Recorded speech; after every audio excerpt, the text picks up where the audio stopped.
اب چوتھا، بڑے خطرناک معاملات آ رہے ہیں، اب ذرا توجہ سے سنیے۔ یا ایھا الذین آمنوا ان من ازواجکم واولادکم عدوا لکم فاحذروہم۔ اے ایمان کے دعوے دارو، تمہاری بیویوں اور تمہاری اولاد میں سے تمہارے دشمن ہیں، ان سے اپنے آپ کو بچا کر رکھو۔ فاحذروہم،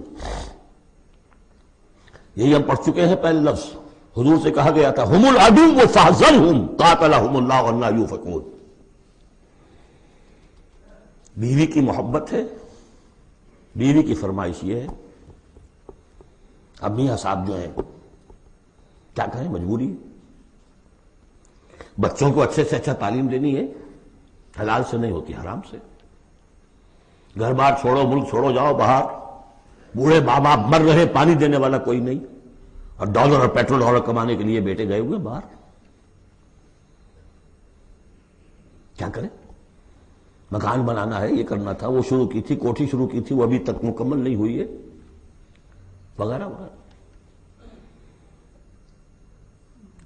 اور کہیں اگر اللہ نے توفیق دے دی ہے دین کی طرف بڑھنے کی اور کام کرنے کی، تو سب سے پہلے تو آڑے آتی ہے عام طور پر بیوی۔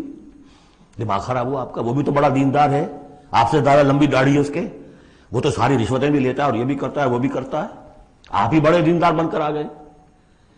ناشتے پہلے ہوتے تھے پراٹھوں کے اور انڈوں کے، اور اب مل رہی ہے سوکھی روٹی، ظاہر بات ریزنٹمنٹ تو ہوگی۔ ان من ازواجکم واولادکم عدوا لکم فاحذروہم۔ یہ بالکل الٹی باتیں ہیں ہمارے تصورات کی، بالکل برعکس۔ انقلابی تحریک کے اعتبار سے 100% ہر چیز فٹ بیٹھتی ہے۔ جو تصور نہ ہو تو یہ ساری باتیں جو ہیں یہ ایسی منتشر ہو جاتی ہیں، انمیل بے جوڑ سی ہیں۔ یا ایھا الذین آمنوا ان من ازواجکم واولادکم عدوا لکم فاحذروہم، لیکن اس کے ساتھ ہی دیکھیے بیلنس کیا ہے، یہ میرے نزدیک قرآن مجید کے اعجاز کا ایک بہت اہم مقام ہے، جہاں ایک طرف یہ بتا دیا چوکس رہو، چوکنے رہو، سانپ کی طرح ہوشیار رہو، بیوی اور اولاد کی محبت تم سے کوئی غلط کام نہ کرا دے، لیکن یہ بھی نہیں کہ گھر کو آپ میدان جنگ بنا لیں، بلکہ معاف کرو، بخش دو، ساتھ یہ بھی ہے بیلنس کا ہے۔ وَإِن تَعْفُوا وَتَصْفَحُوا وَتَغْفِرُوا، تین الفاظ آ رہے ہم معنی، اگرچہ معنی مختلف ہے۔ عفو کہتے ہیں کسی کو ڈھیل دینا، داڑھی کے لیے بھی آیا ہے حدیث میں اعف اللحا، داڑھیاں چھوڑو، داڑھیوں کو بڑھاؤ۔ عفو کے معنی ایک تو پکڑ لیا فوراً، چھوڑو، ڈھیل دو۔ تصفحو، کبھی کبھی ایسا بھی ہو کہ کوئی غلطی ان کی دیکھی اور ذرا دیکھی اندیکھی کر دی، چہرہ اپنا پھیر لیا، اسے پتہ ہی نہ چلے کہ دیکھا ہے، ابا جان نے دیکھا ہے یا شوہر نے دیکھا ہے، کیونکہ ہر بات پر پکڑیں گے اگر آپ تو ضد بھی پیدا ہو جائے گی، کسی وقت جو ہے ایک نیگیٹو سائیکالوجی ڈیولپ ہو جائے گی۔ تغفروا، بخش دینا، یعنی جیسے کہ مغفر جو ہے سر کو ڈھانپ لیتا ہے، ڈھانپ دینا ان کی غلطی کو۔ وَإِن تَعْفُوا وَتَصْفَحُوا وَتَغْفِرُوا فَإِنَّ اللَّهَ غَفُورٌ رَحِيمٌ، تو اللہ بھی تو غفور اور رحیم ہے نا۔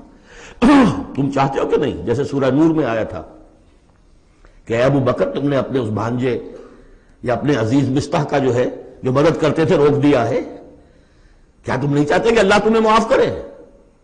اگر تم چاہتے ہو اللہ تمہیں معاف کرے، تم بھی اس کو معاف کرو۔ وَإِن تَعْفُوا وَتَصْفَحُوا وَتَغْفِرُوا فَإِنَّ اللَّهَ غَفُورٌ رَحِيمٌ۔ اب یہ آ گیا، دیکھیے پہلے ایک انڈیویجول، ایک مرد مومن، اس کی زندگی میں دو پھول اندر کھلے، ایک باہر والا پھول جو ہے وہ گوبھی کا پھول ہے بہت بڑا، اندر والا ہے تسلیم و رضا، توکل، اور باہر والا جو ہے اطیعوا اللہ واطیعوا الرسول، وہ تو ظاہر بات ہے کہ پورے دین کے اوپر جو ہے وہ محیط ہو گیا، جو بھی حکم ہے۔ لیکن اب اس کے بعد ایک فرد کے گرد سب سے پہلا حلقہ کیا ہے؟ اس کی اولاد، اس کا گھر۔ ان من ازواجکم واولادکم عدوا لکم، یہ تمہارا ایٹیچیوڈ ہونا چاہیے اپنے گھر میں۔ ایک طرف تو وہ جو طبعی محبتیں اللہ نے ڈالی ہوئی ہیں، کہیں وہ تم سے تمہاری منزل کھوٹی نہ کرا دیں، کہیں دین کے راستے پر بڑھنے سے رکاوٹ نہ بن جائے، ہوشیار رہو، فاحذروہم، ان سے بچو۔ لیکن ساتھ ہی ہے کہ گھر کی فضا کے اندر عفو، درگزر،